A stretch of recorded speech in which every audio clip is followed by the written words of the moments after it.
کہ primary school کے بچے بیگ اسکول میں چھوڑ کے جائیں گے, اسکول میں چھوڑ کے جائیں. تو تھنگز آر ہیپننگ. اب جتنا کچھ آپ نے بتایا اگر اس کو امیجن کریں تو ابھی تو ہم نے صرف ایک تصویر دیکھی اسکول کی, لیکن جو کچھ بتا رہے ہیں محی الدین صاحب اس کو امیجن کریں تو ایٹ لیسٹ میرا تو دل کر رہا ہے واپس اسکول جانے کو کہ ہم اسکول سے دوبارہ سے پڑھائی شروع کر دیں. سر تعلیم ایک مہنگا شعبہ ہے کہا جاتا ہے, اور خاص طور پر پرائیویٹ اسکولس کی موجودگی میں کمپٹیشن بڑھ جاتا ہے. تو اتنے سارے اخراجات کے ساتھ والدین کے ذہن میں یہی آئے گا کہ پھر اب جو پبلک اسکولس ہیں, گورنمنٹ اسکولس ہیں, وہاں پر بھی تعلیم مہنگی ہوگی, بچوں کو اکوموڈیٹ کرنے کے لیے پیرنٹس کے اخراجات بڑھیں گے, تو یہ سارے کے سارے اخراجات کیسے مینیج ہوں گے؟ سر پیسے ہیں, آپ ترجیح ٹھیک رکھا کریں نا. تو دیکھیں فیس ہے کوئی نہیں, کھانا فری ہے, کتابیں فری ہے, آئی ٹی لیب فری ہے, تو پیرنٹس کا خرچہ کس بات؟ تو یعنی کہ فیسلٹیز کے بعد بھی فیس اسٹرکچر وہی رہے گا. فری. امیزنگ. ایک اور چیز بتانا بھول گیا کہ 5 ماڈل کالجز میں سافٹ ویئر ٹیکنالوجی پارکس اگلے 2 ہفتے میں ریڈی ہو جائیں گے. تو بیسیکلی انڈسٹری اور اکیڈیمیا کا ہم لنک بنائیں گے, آئی سی بی, آئی سی جی, F-8-4, F-7-4, F-10-4, تو 5 میں یہ ٹیکنالوجی پارکس ریڈی ہوں گے. انفراسٹرکچر کا بہترین استعمال اور ان کو کمیونٹی سینٹرز میں کنورٹ کر رہے ہیں آپ. ہاں تو بس دیکھیں اللہ حافظ. اور بیسکلی ہم دیکھتے ہیں کہ یہ فیسلٹیز پرائیویٹ سکولز میں بھی نہیں دی جاتی. لیکن ایک چیز میں آپ سے جاننا چاہوں گی, ہماری بہت سی ٹیچرز کافی عرصے سے پڑھا رہی ہیں, اس فیلڈ سے منسلک ہیں اور پبلک سکولز میں پڑھا رہی ہیں. کووڈ آیا تو سب سے بڑا ایشو یہ تھا کہ ٹیچرز کی ٹریننگ ہی نہیں تھی کہ آن لائن کیسے پڑھانا ہے, اور بہت ایشوز ہوئے. اب وہی والا ایرا, اسی ایرا کی ٹیچرز, ان کو کیسے ٹرین کیا جائے گا جن کو خود ٹیکنالوجی سیکھنے کی اسی میں ہم نے ایک آرگنائزیشن, ہم نے پروجیکٹ بنایا نیٹ اور نائٹ کہتے ہیں اس کو, جس میں ہم ٹیچرز کی ٹریننگ کر رہے ہیں بلینڈڈ لرننگ میں, technology based, I T based, کہ ان کو بچوں کو بلینڈڈ لرننگ میں کیسے پڑھانا ہے. تو وہ کووڈ کی لرننگ سے یہ ہم نے پروجیکٹ بنایا, اور انشاءاللہ by end of this year every teacher will be trained. Sir ہمارا ایک بہت بڑا چیلنج اس پر تعلیمی کانفرنس ہوئی, وزیر اعظم محمد شہباز شریف نے تعلیمی ایمرجنسی کا اعلان کیا. دیکھتے ہیں کہ بڑی تعداد ہے بچوں کی, 2.5 کروڑ کے قریب بچے ہیں جو اسکول سے باہر ہیں, اور یہ اربن ایریاز میں زیادہ ہے, رورل ایریاز میں زیادہ ہے, اور دور دراز کے شہروں میں بھی یہ معاملات ہیں. وہاں پر کوپ اپ کرنا یہ بھی ایک چیلنج ہے, ٹاسک ہے. اس کے لیے کیا پلان ہے, کیا ہے آپ کے ذہن میں آئیڈیا؟ دیکھیں اس ایمرجنسی کو ڈکلیئر کرنے کا مقصد یہ تھا کہ آپ لوگ پروگرام کرنے پہ فورس ہوں. یہ ڈکلیئر ہوئی ہے تو لوگوں کو یاد آیا کہ ایجوکیشن بھی کوئی چیز ہے.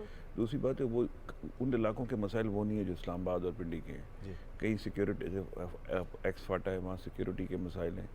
اچھا کہیں پاورٹی ہے, کہیں ایکسیس کے ایشوز ہیں, کہیں باتھ روم کی فیسلٹیز نہیں ہیں, کئی بہت مطلب ملٹیپل ہے. تو وہاں کی اسٹریٹجیز لوکلائز ہوں گی اور ڈفرینٹ ہوں گی. اس میں ایک آؤٹ آف اسکول فنڈ بن رہا ہے انشاءاللہ, اس میں سپورٹ ملے گی. پروونسز خود بھی کر رہے ہیں. ٹیچرز کی کئی شارٹیج تھی, وہ انیڈیکویسی کو فلفل کیا جا رہا ہے. تو یہ ون اسٹریٹجی نہیں ہوگی.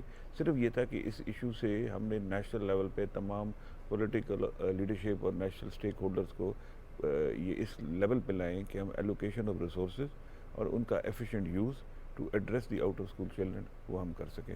انشاءاللہ تھنگز ول امپروو انشاءاللہ. اچھا والی صاحب, اب آپ سے یہ بھی جاننا چاہوں گی, جس طرح آپ انفراسٹرکچر بلڈ اپ کر بھی رہے ہیں اور لائبریریز ہیں, انوویشن ہے, اب دیکھنے میں یہ چیزیں ایسی تھی جو کہ بہت مہنگے پرائیویٹ اسکولز میں ملتی تھی, تو کیا بچوں کی تعداد کتنی پرسنٹ, کچھ نارمل کوئی آپ کو ایوریج میں پتا ہو کہ کتنے پرسنٹ بچے جو ہے وہ پرائیویٹ اسکول سے گورنمنٹ اسکول کی جانب واپس آ رہے ہیں؟ میں جس اسکول میں جاتا ہوں مجھے وہ بتاتے ہیں, میں نام لے لوں گا کہ سر اس پرائیویٹ اسکول کے لوگ چھوڑ کے ادھر آ گئے, اس پرائیویٹ اسکول کے چھوڑ کے ادھر آ گئے. کئی سرکاری اسکولوں میں 100% انرولمنٹ بڑھی ہے. کئیوں کے پرنسپل واپس بھیج رہے ہیں کہ بھائی ہمارے پاس جگہ نہیں ہے.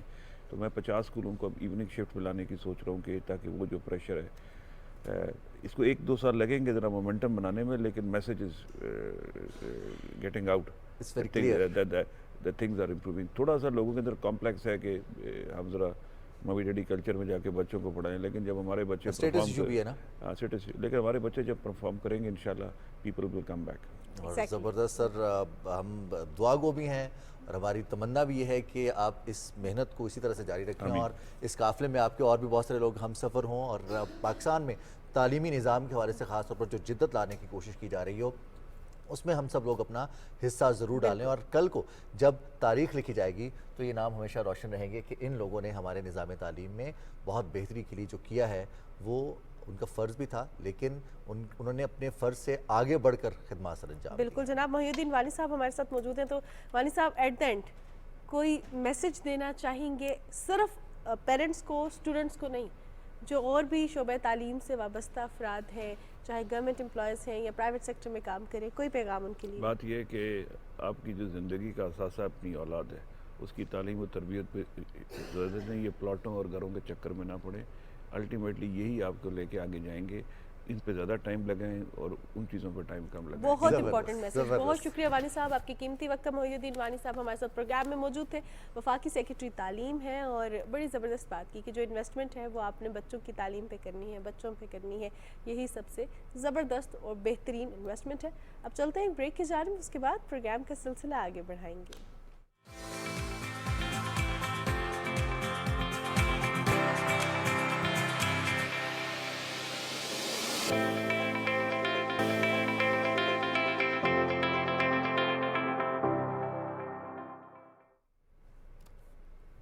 جی جناب، صبح پاکستان میں آپ کو ایک بار پھر خوش آمدید کہتے ہیں. اور بریک پر جانے سے پہلے ہم بات کر رہے تھے انوویشن کے حوالے سے، ہم بات کرتے تعلیم کے حوالے سے.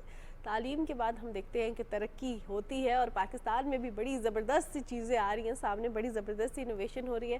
اور اگر بات کریں ہم، کیونکہ رضوان آج ہم نے پروگرام میں کلائمیٹ چینج کے حوالے سے بھی بات کی، تعلیم کے حوالے سے بھی بات کی، انوویشن کے حوالے سے بھی بات کی، تو ایک ایسی چیز جو تینوں چیزوں کو ٹارگٹ کرتی ہے اور وہ ہے الیکٹرک بسز، جو کہ کلائمیٹ فرینڈلی بھی ہیں. ہمارے اسلام آباد کے رہنے والوں کے لیے پبلک ٹرانسپورٹ اور یہاں پر موو کرنے کے لیے بہت زیادہ اس حوالے سے لوگوں کی ڈیمانڈ بھی تھی. اور ہم دیکھتے ہیں کہ موجودہ حکومت نے اپنے سابقہ دور حکومت میں جب میٹرو کا آغاز کیا، پھر اس کے بعد مزید روٹس کا، بلو اور اورنج لائن کا آغاز کیا، اب گرین لائن بس کا آغاز کیا، اب الیکٹرک بسز کا آغاز ہو رہا ہے. اب سی ڈی اے کے حوالے سے کہا جاتا ہے کہ سی ڈی اے کے پاس بہت سارے چیلنجز ہیں. اسلام آباد کے ماسٹر پلان کو بھی برقرار رکھنا ہے، اس کی خوبصورتی کو بھی مینٹین رکھنا ہے، سہولیات بھی فراہم کرنی ہے، لوگوں کے لیے آسانیاں بھی فراہم کرنی ہے. تو سی ڈی اے کی جانب سے ایک نئے روٹس کے حوالے سے بسز فراہم کی گئی ہیں. تو اب سی ڈی اے کی ذمہ داری کیا بنتی ہے؟ سی ڈی اے کیا پلان کر رہا ہے اسلام آباد کے حوالے سے، ٹرانسپورٹیشن کے حوالے سے، کیونکہ اہم شعبہ ہے روزمرہ زندگی میں ہمارا استعمال بھی ہے، لوگ وابستہ ہیں. آپ اسٹوڈنٹ ہیں، آپ جاب ہولڈر ہیں، آپ بزنس مین ہیں، آپ پرائیویٹ بزنس کرتے ہیں، یا پھر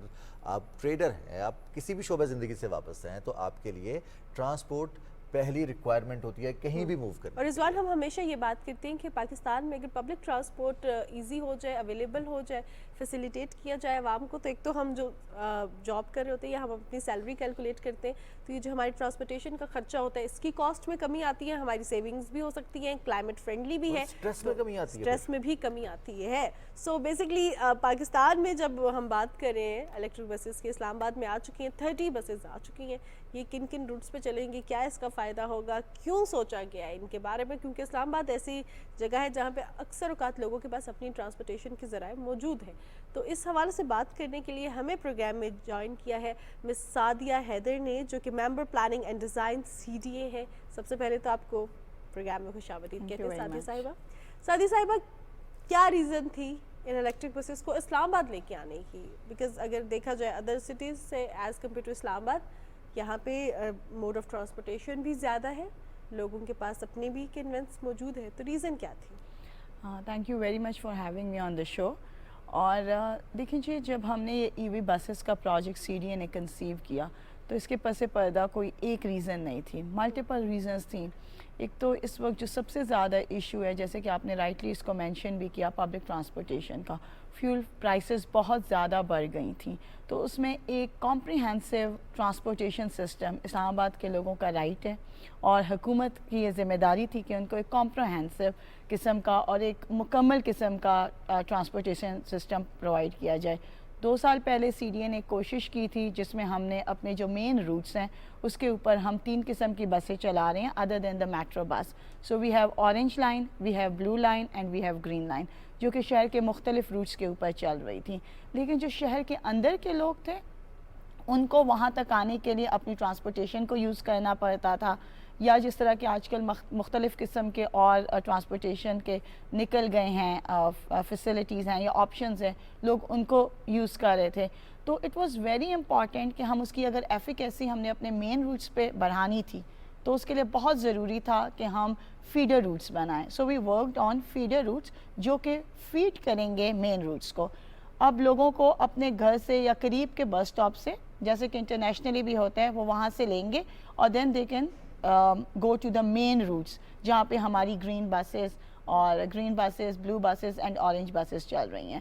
لیکن جب ہم نے یہ سب پروجیکٹ کنسیو کر رہے تھے تو ہم نے سوچا کہ انسٹیڈ آف برنگنگ جو کہ فاسل فیول سے چلتی ہیں یا ہائبرڈ قسم کی ایون بسز, کیونکہ ہماری آلریڈی جو چل رہی ہیں وہ بھی to some extent environment friendly ہیں, they are hybrid buses. But then we realized کہ اٹس ہائی ٹائم, کیونکہ پاکستان آپ کو پتہ ہے اس وقت گلوبل جو کلائمیٹ رسک انڈیکس ہے موجودہ جو لیٹسٹ آیا ہے 2022 کے مطابق, پاکستان 5ویں نمبر پہ ہے جس کو کلائمیٹ چینج کا خطرہ سب سے زیادہ درپیش ہے. سو ان تمام چیزوں کو کنسیڈر کرتے ہوئے وی تھاٹ کہ why not go for a sustainable option. جب ہم نے پبلک ٹرانسپورٹیشن پرووائڈ کرنی ہے تو اٹس ویری امپارٹنٹ کہ ہم سسٹینیبلٹی کی طرف جائیں, ہم کلائمیٹ فرینڈلی, ایکو فرینڈلی کریں, کیونکہ اسلام آباد میں اس وقت کلائمیٹ چینج کے آپ دیکھ سکتے ہیں امپیکٹس ہیں. In winters we have a very high AQI, ہمارا air quality index has been disturbed.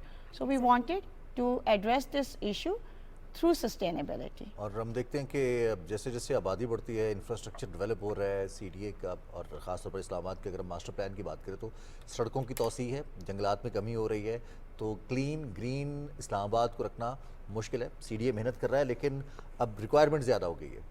بہت ساری یونیورسٹیز ہیں, بہت سارے سکولز ہیں جن پر روٹس اویلیبل نہیں ہیں پبلک ٹرانسپورٹ کے, اور اس پر جیسے اگر پرائیویٹ کیبز کی بات کی جائے تو اس پر بھی اخراجات زیادہ ہیں. تو روٹس اس کے کیا ہوں گے, ان بسز کے فائنل ہو گیا ہے یا بھی اس پر کام باقی ہے؟ اچھا, یہ جو پروجیکٹ ہے اس کے تحت ہم 160 الیکٹرک ویہیکلز حکومت نے پرچیز کر لی ہیں, and we are receiving them in beaches.